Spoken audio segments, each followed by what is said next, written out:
This again was the pattern that I highlighted with you guys. Sharp move off of resistance. We knew this was a beautiful resistance level. Sideways chop, that's bearish consolidation. Remember your pattern formations.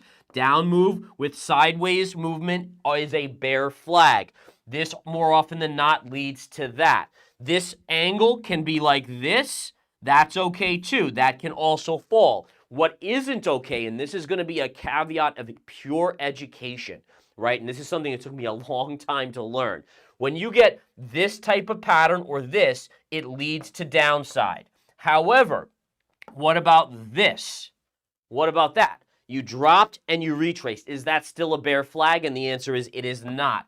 The tip here, and this is in my Winning Trader series, and it's only divulging a tiny bit of this amazing knowledge that I've accrued, that I'm trying to pass along to all of you guys, is that when you look at a bearish pattern, you want the 45 degrees. 45, all right, it's a horrible 45. Let me redo that.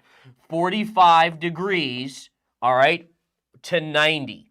Anything north of 45 degrees, it is not a bearish consolidation pattern. In addition, I'm going to throw even another curveball at you. Let's get rid of these lines. In addition, so what we know is 45 degrees. This is the valid. Anything from here to here is a valid bear consolidation pattern, right? Bear, we'll just write bear for there. Now, what you understand is when you have a perfect right angle, that is the perfect setup.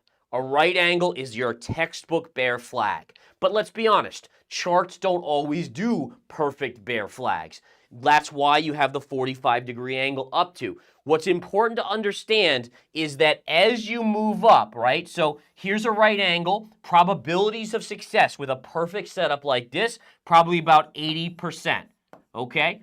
Then as you go up, right? So as you go up here, right? As that line increases, slowly increases. Let's say it's from 90 degrees right angle till now, let's say 80 degrees. Probabilities go from 80% success rate to 70%.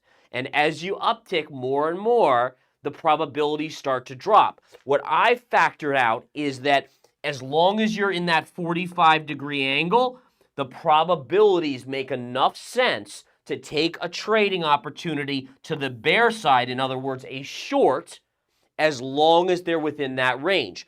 Once you get to this, right? Once you get, let's say this is a 20-degree angle, let's say 25, whatever it is, probabilities at best are 50-50 or even worse than that. And again, once you get to this scenario, that is no longer a investing trade because probabilities are equal. It becomes a gamble. It becomes a casino. You now become the gambler in the casino versus the casino. A lot of investors don't realize that here.